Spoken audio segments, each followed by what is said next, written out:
During the Prohibition era and the Great Depression, Al Capone, Scarface, ruled his crime empire with force and double doses of alcohol, becoming the greatest symbol of that period.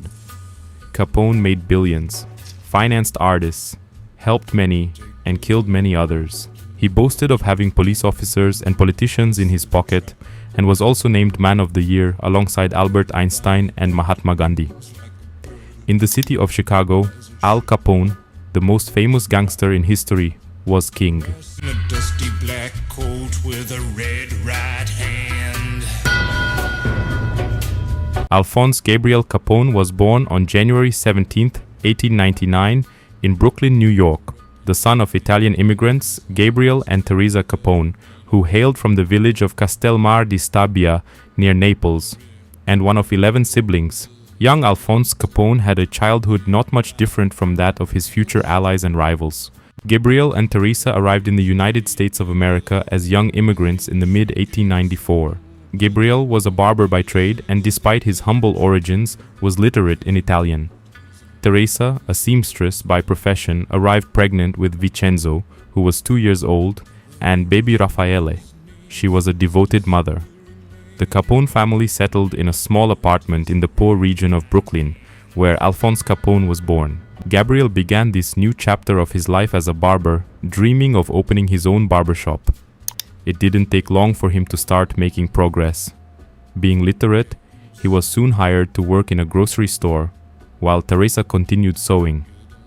With both incomes, salaries, the Capone family lived relatively well, without luxury, but also without the hardships that newly arrived immigrants to America usually faced. Not long after, Gabriel achieved his dream of opening his own barbershop on Park Avenue, still in Brooklyn, but in a better area. He moved with his family to the second floor of the same building where his business operated, ensuring the whole family stayed together. At this new address, Al, as Capone referred to himself, was fascinated by the area's cultural diversity. The region was multicultural, with Germans, Chinese, Swedes, Irish, Italians, and many other peoples sharing the same space.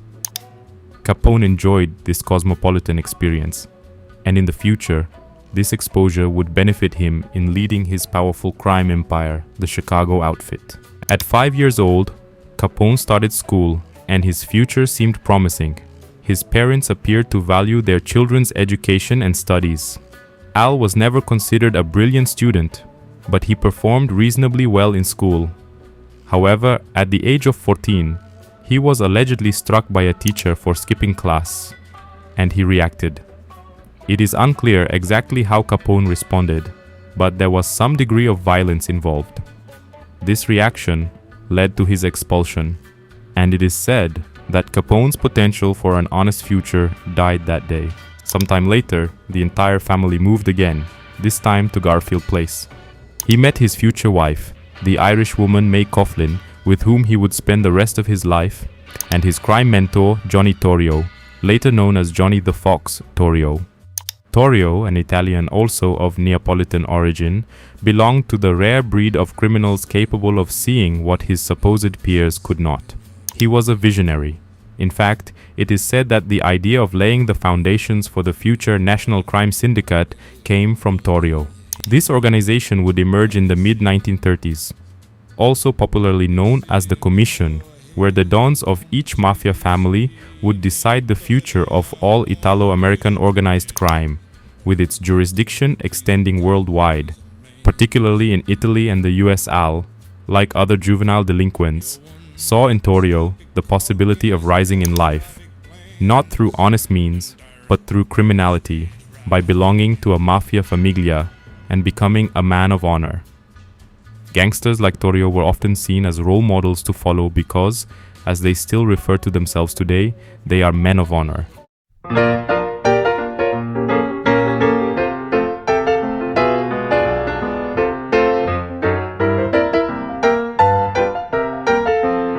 Capone, like any other child, started working by doing small tasks, such as delivering messages.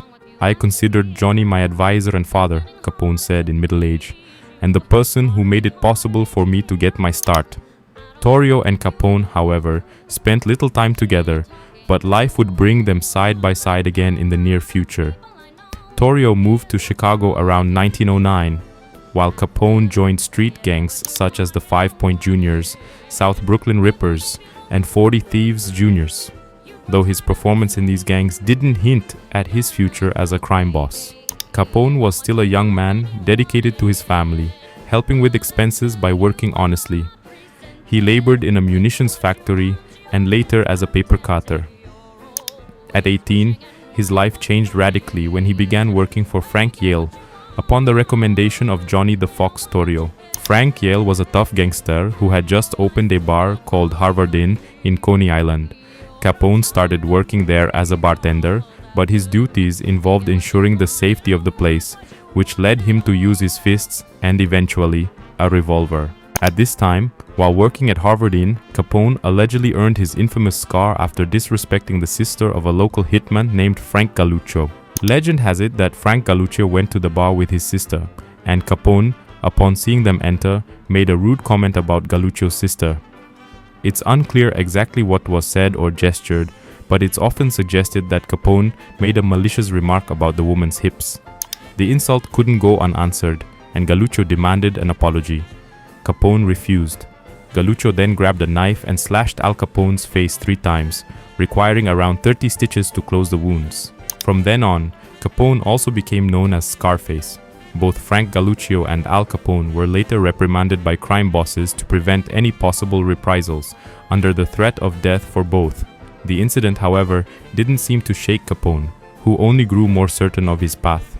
It was also around this time that Capone is believed to have contracted syphilis for the first time, possibly from one of Torrio's or Yale's brothels. In early 1918, Capone met May Coughlin, whom he married on December 18th of that same year. The couple's first son, Albert Francis Capone, nicknamed Sonny, was born soon after in 1919. The boy received the blessing and protection of Johnny Torrio, who became his godfather. Throughout his life, Capone showed himself to be a good family man, ensuring that his loved ones never lacked anything. Later in 1919, after getting into trouble with the police over a homicide, Capone moved to the city of Chicago, officially starting his full-time work for Torrio. The city had numerous other criminal organizations, and Torrio, in turn, worked for his supposed uncle, James Big Jim Colosimo, an old-school gangster who owned various legal and illegal enterprises in the city. Torrio had his own ambitions and soon began exploring the opportunities that came his way. He built the Four Deuces, a venue that would be considered a model for entertainment activities, such as casinos, brothels, and gaming halls. The Four Deuces also had a small basement, where Torrio, Capone, and others would torture and execute adversaries and disloyal allies.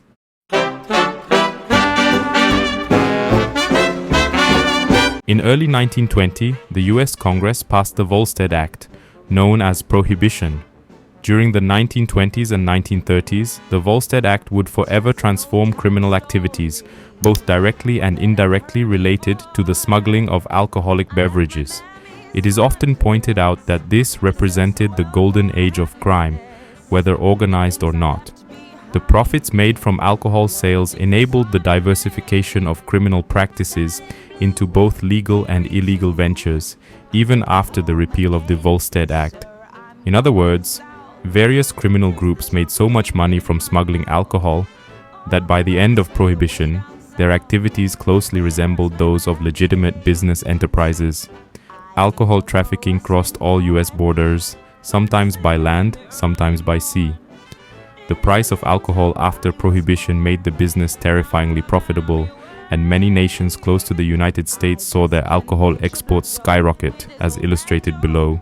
The export of alcohol from Britain to Canada increased 6-fold, and it is said that more alcohol was sent to Jamaica than the population could consume in a century. It was also during this time that disputes between criminals exploded across the country, particularly in the East, where the most powerful crime bosses forever changed what was known as organized crime. The connection between Italo-Americans and Jews overshadowed the many Irish, English, French, and Germans involved.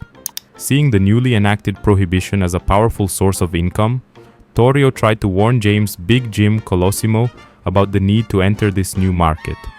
However, Colosimo, like other bosses who were soon overthrown, was an old-school criminal and was not adapted to the new times. Unadapted, Colosimo had become a hindrance to the evolution and the very survival of the Familia's business. It is unclear exactly who shot and killed James Big Jim Colosimo in the vestibule of Colosimo's cafe. However, it is known that the murder occurred on May 11, 1920, and among the possible executioners are Frank Yale, Al Capone, and Johnny Torrio himself. It is said that Yale intended to inherit Colosimo's empire, something Torrio also desired, but since Torrio had been working for and managing his uncle's business, he was seen as the natural successor. With Torrio in charge, Capone quickly began to gain more and more power, becoming his right-hand man and eventual heir. Later, not wanting to see an escalation in the number of murders in Chicago, as was happening in many other US cities, Torrio forged peace agreements.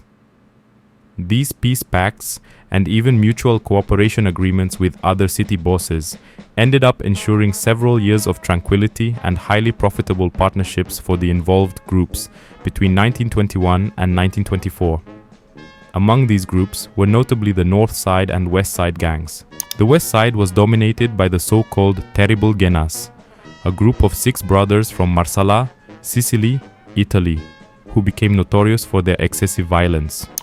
The North Side was led by Dean O'Banion, an Irish-American born in Illinois, who ran his operations through a front of a flower shop and would be responsible for initiating the brutal conflict over the alcohol market. The South Side, on the other hand, belonged to Torrio, Capone, and Yale under the name of the Chicago Outfit. During the peace period, various efforts were made to garner political support, something sought by all groups. Regardless of which group prevailed, securing political and police backing was essential for the success of their businesses. On May 19, 1924, Dean O'Banion set a trap for his then ally Torrio. O'Banion claimed that he had already earned more than he could spend in a lifetime, and was determined to sell his distilleries, bars, and other operations. A meeting was arranged at one of O'Banion's distilleries. However, when Torrio arrived at the indicated location, he was arrested by the police for his second violation of the prohibition law, which meant certain imprisonment and earned him a 9-month sentence. O'Banion knew the distillery would be raided by the police and orchestrated the trap for Torrio, who not only was arrested but also lost $500,000, the money he had paid to O'Banion for the business purchase. When Torrio discovered the florist's scheme, he was furious and began plotting O'Banion's death with the Gena brothers from the West Side. Shortly after Torrio's arrest, Mike Merlo, the president of the Unione Siciliana, passed away, and a large funeral was scheduled to take place in Chicago. The Unione Siciliana was, in theory, an association created to assist the numerous Italian immigrants arriving in the United States. However, in practice, it was controlled by Italian mobsters. On November 10, 1924, 2 hitmen connected to the Gena brothers, Alberto Scalise and Giovanni Anselmi, went to O'Banion's flower shop, accompanied by Frank Yale, who had ordered flowers the previous day for Mike Merlo's funeral. The Irish-American O'Banion suspected nothing. O'Banion thought they had come to pick up a wreath of flowers. He extended his hand to them, but one of the men, aware that the florist always kept one hand free to draw one of the weapons he stored in 3 special pockets sewn into his suits, grabbed his free hand. 6 shots later, O'Banion lay in a pool of blood on the floor. No one was ever indicted for his death. After being released from prison, Johnny Torrio traveled to Europe for what seemed like an endless vacation, leaving Al Capone in charge of his operations and responsible for infiltrating the suburb of Chicago, Cicero. But when he's taking you home, you'd be surprised. Al Capone financed musicians, painters, and many other artists, including the legend Louis Armstrong. He also created several bakeries and soup kitchens to feed the hungry who were suffering from the effects of the Wall Street crash in 1929. In this sense, it is often noted that Capone stood out from his peers, as he didn't see differences between white, black, and Asian men, something that was starkly prevalent at the time and sometimes even fatal. However, Capone cannot be credited with the title of a pure and honest benefactor, as one of the lessons taught in the Mafia school is that of providing assistance. Capone followed this lesson closely, though he differed from his allies and adversaries who typically channeled their support to a select few groups, usually restricting it to those of the same ethnic background. And you know advertising pays. Al Capone, at the helm of the Chicago outfit, set out to pursue his own interests and sought to expand the family's business. The move to Cicero proved to be crucial, as political support in Chicago had deteriorated, and reformist candidates like William E. Deaver wanted to put an end to the bloody rivalry between criminals. Deaver was honest and dedicated to public service, and to Capone's misfortune, he won the election in Chicago.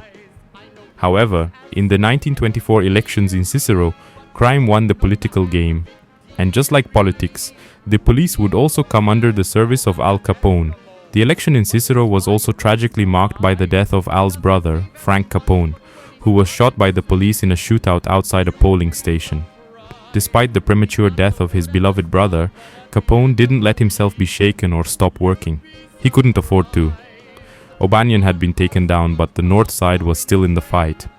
In a short time, all 6 Jenna brothers, who dominated the West Side along with many others, were either dead or missing.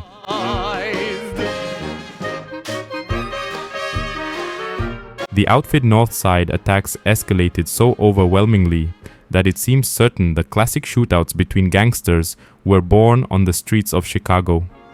Electrifying gunfights aboard fast vehicles, widely replicated by Hollywood films. The battle descended into such brutality that nothing was respected anymore. The police could do little, and the death toll on both sides of the conflict grew steadily, day after day, shootout after shootout, garrote after garrote. On January 12, 1925, as Al Capone approached the entrance of a restaurant between State and 55th Avenue, Moran, Drucci, and Weiss drove by, unloading their Tommy guns. Capone and his men hit the ground just in time and emerged unharmed. The outfit boss's life was reportedly saved when his trusted man, Frank Rio, threw himself down and shielded him. Only Sylvester Barton, the driver, was injured. Following the attack, Scarface ordered several of his cars to be armored, turning them into veritable war tanks. Later that same month, on the 24th, Torrio, who had already returned from Europe, narrowly survived an assassination attempt. As he was returning home after shopping with his wife, Bugs Moran and Jaime Weiss opened fire, severely wounding him all over his body, including his face. With Torrio lying on the ground, Moran approached, pointed his automatic weapon at his target's temple, and pulled the trigger, a dull click, followed by others. To the Irish Americans' surprise and the Italians' relief, the gun was empty. By this point in the attack, the neighborhood, cars, and people were already gathering around, causing the assailants to flee. Torrio was taken to the hospital, recovered, and honored the omertà, law of silence, by not saying anything to the authorities. He then made the final decision to move to Italy, passing his Chicago operations on to Al Capone for good. Later, on June 13, 1925, Bugs Moran and Drucci were nearly killed by picchiottos, gunmen, when a black limousine drove by at the intersection of Sangamon and Congress Avenues, spraying them with bullets. Gravely injured, they were rushed to the hospital, where they spent weeks recovering. On September 20, 1926, in Cicero, one of the most spectacular assassination attempts in the history of organized crime took place. A caravan of 6 to 8 cars, filled with Northside members, drove down 22nd Avenue towards Anton's Hotel, where Capone was dining. With their submachine guns sticking out of the cars, the North Chicago soldiers sprayed bullets, destroying several establishments in the heart of Al Capone's territory, a bold move that reportedly convinced him to end the war. The streets were packed with people when the shooting began at the entrance of Anton's Hotel. On October 4, 1926, the outfit attempted another reconciliation with the North Side, culminating in a historic press conference where Capone made an appeal directed at his rival bootleggers. There are enough opportunities for all of us without needing to kill each other in the streets like animals. "I don't want to die in the street riddled with machine gun bullets." The peace agreement seemed certain. However, Capone was required to hand over O'Banion's killers, Giovanni Anselmi, Alberto Scalise, and Frank Yale, something the Italo-American boss refused to do. Then Al Capone launched another attack, proving more efficient than his rivals. On October 11, 1926, Jaime Weiss and other men were riddled with bullets. Weiss died on his way to the hospital. After Weiss's death, another peace agreement was proposed and sealed between the groups. However, to Capone's luck, on April 4, 1927, Vinnie Drucci was killed by a police officer who saw him trying to disarm another cop. Drucci had attempted to raid an election office, a common practice at the request of politicians involved with crime. With this latest death, George Bugs Moran found himself deprived of his trusted old friends, while his crime empire crumbled. The power of the Chicago outfit grew rapidly with new territories annexed, and the North Side no longer posed the same threat. However, ever cautious, Capone began planning the details of the final strike, or rather, the last Tommy gun burst.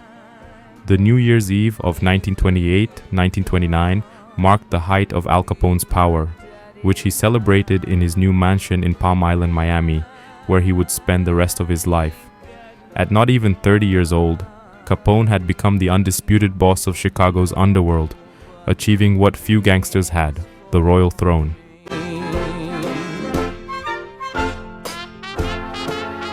On the morning of February 14, 1929, in the garage of the SMC Carthage Company in Lincoln Park, Chicago, George Bugs Moran's key men were waiting for a shipment of whiskey and making plans for the evening, which promised to be eventful.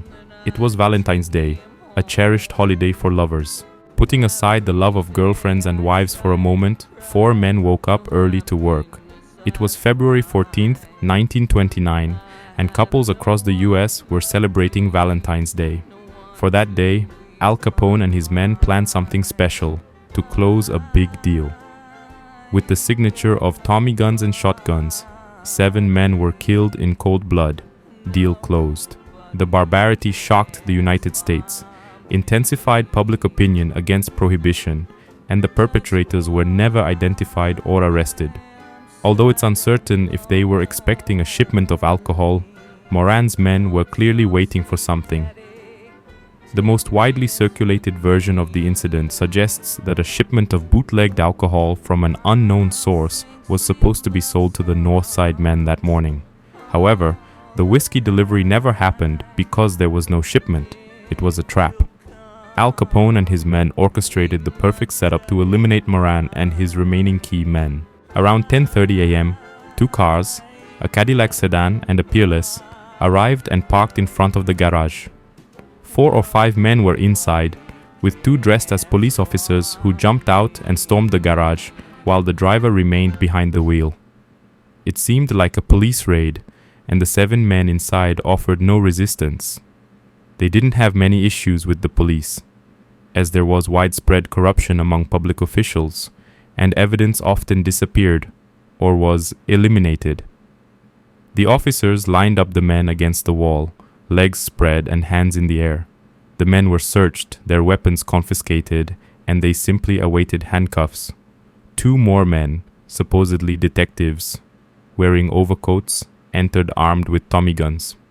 With their backs to their executioners, the 7 men were obliterated in a barrage of over 100 close-range shots. Sources vary, reporting anywhere from 70 to over 150 shots, though 150 is most commonly cited, leading the event to often be referred to as the 150-shot massacre. After the massacre, the uniformed men, fake police officers, escorted their plainclothes colleagues out of the garage as if they were being arrested. They got into the car and drove away. No one was ever held accountable for the massacre. One of the bodies was that of Dr. Reinhard Schwimmer, who seemed to enjoy the company of criminals. Another was John May, a car mechanic who was providing services at the time. Only a German Shepherd dog had its life spared. When the police arrived, Moran's main enforcer, Frank Gusenberg, was still alive. Although he knew he was close to death, he refused to reveal the identity of the killers. He is reported to have said, "Nobody shot me." Gusenberg honored the omerta and died hours later. Omerta, the law of silence, holds that disputes should be settled without involving state institutions, as the state is viewed as a puppet filled with selfish and ambitious big shots. The primary target of the attack was George Bugs Moran and his key men, like Gusenberg. It was believed that Moran was among those lined up in the garage, but he was running late for the meeting. His delay was reportedly due to a traffic accident that left him stuck in the chaos. When he finally approached the garage, he saw what he thought was a police raid and quickly disappeared. Upon hearing the news of his men's deaths, Moran effectively ended his competition with Scarface and fled, abandoning the north side of Chicago. No one was ever formally charged for the St. Valentine's Day massacre, and officially the case remains unsolved. Capone himself was questioned, but no evidence was found against him. Soon after, he threw a party for celebrities attending the World Wrestling Championship. When asked who he thought was responsible for the massacre, he shot back, Bugs Moran. But there seemed to be little doubt about the true mastermind. Only Capone kills like that, Moran declared. Several of Scarface's men were investigated, but none were convicted due to lack of evidence. Also in 1929, Alphonse Gabriel Scarface Capone was named Time magazine's Man of the Year, alongside physicist Albert Einstein and pacifist Mahatma Gandhi. It seemed as though the law couldn't touch him.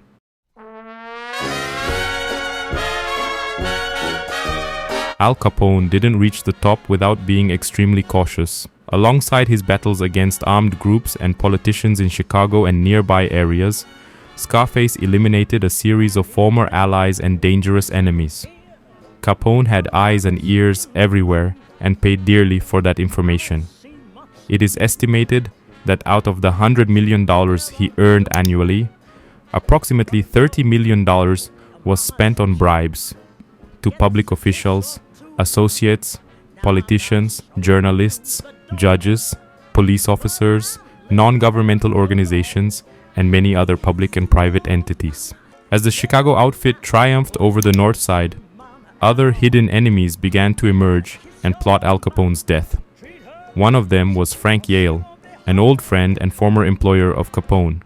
By this time, around 1926, Capone's operations had expanded to distant cities, and Yale was responsible for overseeing the distribution of bootleg goods. However, many alcohol shipments were being intercepted, and the leadership of the outfit became convinced that Frank was responsible. Al Capone and Frank Yale had also been at odds since 1927, when Capone decided to replace Yale with Antonio Lombardo in charge of the business and possibly the leadership of the declining Unione Siciliana. Yale was not pleased, and Capone knew it. On July 1st, 1928, Frank Yale was having a drink in a local speakeasy, a clandestine bar typical of the Prohibition era, when the bartender informed him that there was a phone call for him in one of the booths. Whatever Yale heard on the phone made him rush out to his car. He sped away, but his vehicle was intercepted and cornered on 44th Street. Within seconds, Yale's body was riddled with bullets. In mid-1929, shortly after the St. Valentine's Day massacre, Capone returned to Miami, feigning ignorance of the event that had garnered immense nationwide attention, ready to deal with another issue. He discovered that his gunmen, Giovanni Anselmi, Alberto Scalise, and Joe Hopto Junta, were also conspiring against his power. Giovanni Anselmi and Alberto Scalise were two ruthless mafia hitmen, among the most successful enforcers of their time, and the outfit's rivals seemed unable to defend against the duo. Both Italians, they entered the United States clandestinely in the 1920s, when Il Duce, Benito Mussolini, declared war on the Mafia. Initially, they worked for the terrible Jenna brothers, later taking on jobs for Capone. They became known as the Killer Twins, though they had no familial ties. At most, Anselmi was considered Scalise's mentor. To confirm the betrayal of his top gunman, Al Capone and Frank Rio staged an argument where Frank appeared to leave disgruntled. This was the bait for Capone's tough men to offer him a deal to kill Capone and take over his crime empire. The betrayal was confirmed. A grand banquet was then arranged, with numerous outfit associates in attendance. During the dinner, Capone stood up, praised the guests, and someone handed him a baseball bat. Capone is said to have remarked, "I know you want my job. Well, here it is," before he began brutally beating them. They ate and drank until midnight, but when Al pushed his chair back and started speaking about disloyalty, Anselmi, Scalise, and Giunta realized they had a serious problem. Later, at least one shot was fired into the back of each of their heads, and their bodies were found brutally beaten and shot in a field or park in Hammond, Indiana. After sending Scalise, Anselmi, and Giunta to hell, Capone and his men now had Joseph Aiello, the head of a powerful mafia family. Aiello had hired several assassins to take Capone's life, but none came close to succeeding. It is said that he offered a whopping $50,000 for anyone who could take Capone's head. Many professional assassins reportedly tried, but as before, all failed, with many being tortured and killed in retaliation. Subsequently, the police arrested Joseph Aiello as a suspect in the attempted homicide. The arrest of the mafia boss quickly reached Capone's ears, prompting him to issue orders to one of his capo regimes, the captains, who command up to 50 soldiers, to give Aiello the same fate as Frank Yale, riddled with bullets. Aiello managed to secure his release from police custody, but refused to leave the police department. His fears were justified. It is unknown how many cars suddenly appeared in front of the police station, but the message was clear. Joseph Aiello was to be killed upon his release. A sinister aura filled the streets near the police precinct. Trying to avoid a massacre that could rival the St. Valentine's Day massacre, the police protected and advised Aiello to flee the country, which he promptly did, thus saving the mobster's life. However, Aiello merely moved to New Jersey with his brothers, Dominic and Tony, and on October 23, 1930, he was finally assassinated.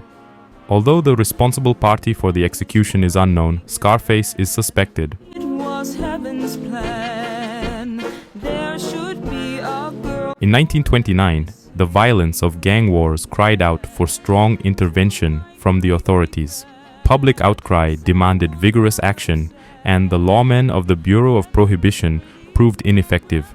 Cornered but determined, President Herbert Hoover tightened the legal screws against organized crime, especially to cage the dangerous Chicago boss. To achieve this, a prominent task force was created, where honesty and bravery were requirements, and its fame was so great that it ultimately inspired the world-renowned film. Wishing to reverse the chaotic situation plaguing the United States, President Hoover, among other measures, issued an order to create a special squad for direct repression against the all-powerful Chicago boss, Alphonse Capone. Leading this elite squad of the Bureau of Prohibition was Elliot Ness, a Treasury agent, law school graduate, and experienced in banking investigations in Chicago, who was determined to uphold the Volstead Act, prohibition law. Ness was an idealist. Once finally established, the group consisted of 50 members. However, by the end of the investigations, only 9 remained. When necessary, other agents and police officers assisted Elliott's men to carry out large operations simultaneously, but they only learned of the orders at the last moment.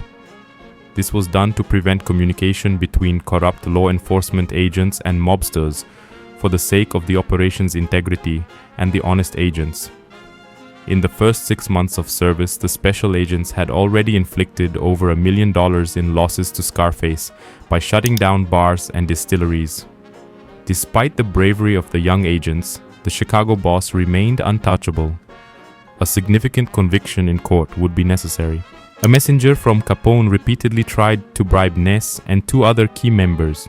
He initially offered Ness $2,000, who only earned $3,000 a year, and then threw envelopes full of cash out of the car window while the 3 agents were inside. All 3 rejected the bribe, throwing the envelopes back at the mobster. The next day, several newspapers reported the incident, and one of them dubbed the special agents as the Untouchables. Initially, Scarface did not intend to assassinate Elliott. In fact, he did not want to draw more attention from the authorities by executing the man appointed by the president himself. However, his losses made him change his mind, and at least 3 assassination attempts were made. 1. Shooting. 2. Hit and run. 3. dynamiting, but nothing brought down Hoover's man. After the dynamite attempt, Ness defiantly gathered 45 trucks in front of the hotel where Capone was staying, called his room, and told him to look out the window.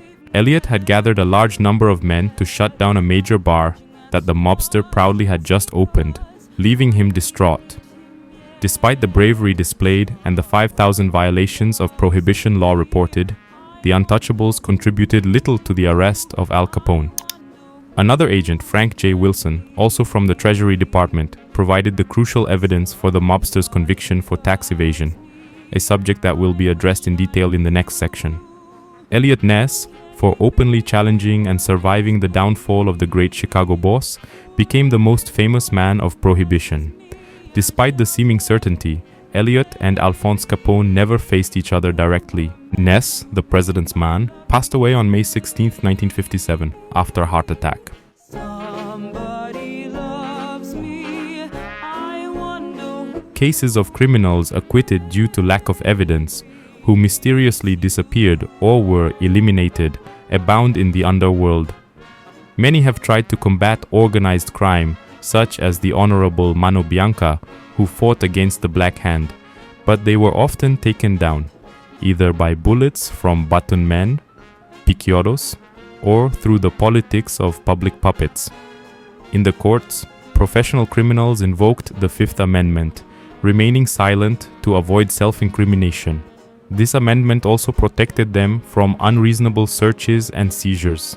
When Herbert Hoover was elected President of the United States in March 1929, he was determined to wage war against organized crime by all legal means. He turned to the Special Unit of the Internal Revenue Service, Department of the Treasury, which dispatched a specialized team led by its top investigator, Frank J. Wilson, an accountant often described as obsessive about tax and income statements. As the Bureau of Prohibition conducted raids on speakeasies and illicit distilleries, the Internal Revenue Service, on the other hand, fought the fiscal war. The IRS knew that Al Capone, among many others, had never declared any income tax. They didn't declare their income for an obvious reason. You don't report earnings from illegal activities. Frank Wilson knew it would be difficult to catch Capone with just paperwork. One day, during the trial of a gangster named Manly Sullivan, the Supreme Court ruled that the Fifth Amendment had not been enacted to grant tax immunity to criminals who used it as an impenetrable shield.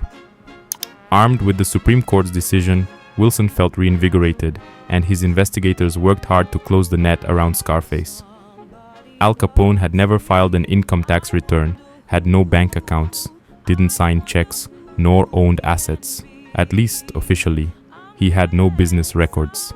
It was challenging to prove his income, but his ostentation ultimately cost him his freedom. He spent rivers of dollars with ease. When Jake Guzik, the accountant for the illegal operations, was arrested, the outfit began to crumble. Ralph Capone, Al's brother, and the underboss Frank Enforcer Nitti were also arrested. With the organization's financial records in hand, Frank Wilson filed 22 counts of tax evasion against Capone. It was the prelude to the end. The war would now be fought in the courts. Realizing the gravity of the situation, Capone's lawyers struck a deal with the prosecution, in which Scarface would plead guilty and receive a sentence of no more than 2.5 years. However, Judge Herbert Wilkerson rejected the agreement. Capone's men scrambled to bribe the jury to acquit the mob boss, but a new jury was summoned at the last minute before the trial began. Everything was stacked against Chicago's underworld kingpin. In his defense, Capone frankly said, "You cannot cure thirst through law. I make money satisfying the public's demand. If I break the law, my customers, who include hundreds of the most respectable people in Chicago, are just as guilty as I am. The only difference is that I sell and they buy. When I sell, it's called bootlegging. When my patrons are served on a silver platter, it's called hospitality." At the end of 1931, Scarface received the largest sentence ever imposed for tax evasion in the US. He was sentenced to 11 years in federal prison, fined $50,000, and ordered to pay $7,692 in court costs, along with $215,000 in back taxes plus interest. although the monetary penalties were low, considering Capone was raking in millions each month, the 11 years in prison were incredibly bitter for the crime boss. When Capone was sentenced, Judge Herbert Wilkerson declared, "This is the beginning of the end for the gangs as Chicago has known them for the past 10 years."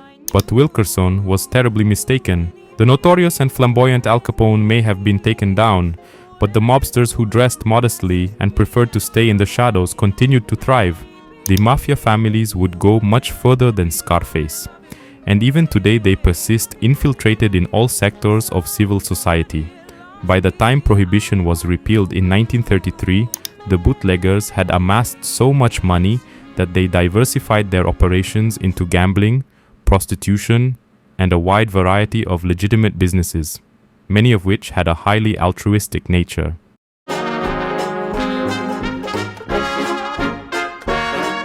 Capone ended up locked up in the federal penitentiary in Atlanta, which, although it had a strict security system, granted him privileges.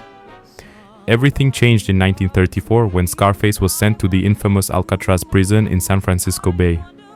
The prison, located on an island, had recently been built for special criminals, with Capone being one of its first inmates. It seems that Al Capone was doing well in prison. However, his health, damaged by syphilis acquired in Torio's brothels, had begun to show signs of full activity. In 1938, the disease began to reveal its brutality. Dementia started to destroy Capone's mind. Released on November 16, 1939, Al Capone, after spending 7 years in jail and having paid all fines and back taxes, was no longer the same. Weakened by tertiary syphilis and mentally incapacitated, he lived his last years with his family on Palm Island, in an isolated environment, until his death.